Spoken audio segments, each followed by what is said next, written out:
Трговците имаат рок од 3 дена да направат предлог список на производи на кои ќе им ги намалат цените и истиот ќе го испратат во влада на одобрување.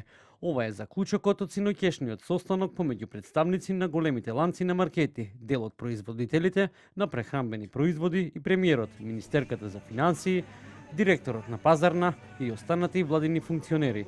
Информациите до кои дојде телевизија 24 велат дека премиерот Мицкоски им соопштил на бизнисмените дека има два начини како да се намалат цените.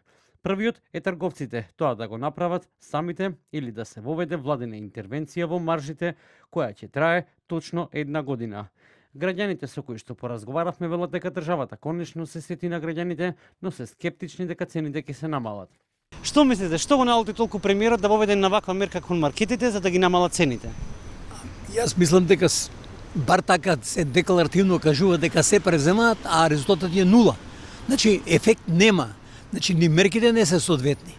Негде има прекин, каде е тој ќе видиме сега кој ќе ги намалат, ама не че ни нагло да ги намалат и тоа е лошо па. Значи им биде многу ефтино на луѓето нема да земаат.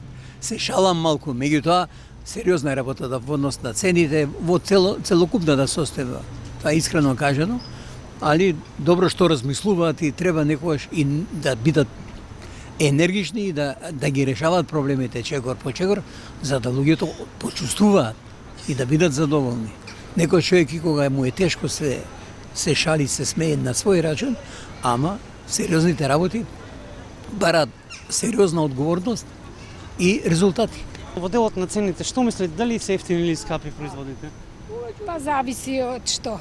Нешто има поевтино, има и поскапо, кој како сака. Еви премиерот најави на нова мерка кон маркетите да ги намалат цените. Што мислите, дали тоа ќе се случи? Не верувам. Оти има само покачување, намалување никој пат нема. А што очекувате да се намали со оглед на тоа дека веќе има најава за таква мерка? Не очекував ништо. Денеска премиерот Мицкоски соопшти дека целта на владата е инфлацијата да се преполови, односно да дојде до 3%. Се разбира, за да ова се реализира,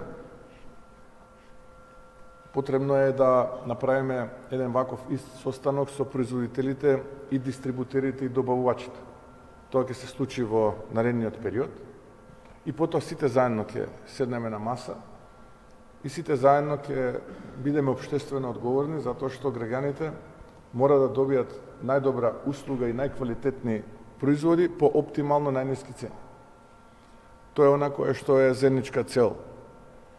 И тоа е она кое што вчера го разговаравме на состанокот и тоа е она за кое што се сложивме. Според нашите информации, властите овој пат нема да дозволат трговците сами да намалуваат цени на одреден производ, туку конкретно треба да се намалат цените на оние производи кои влегуваат во синдикалната потрошувачка кошничка.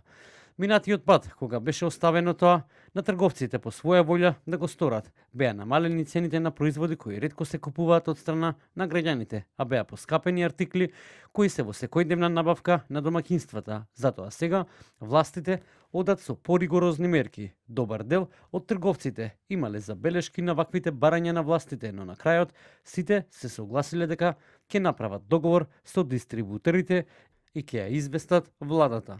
Но останува отворено прашањето дали навистина оваа мерка ќе ја намали синдикалната кошничка или повторно пазарот ќе најде начин да ги амортизира законите.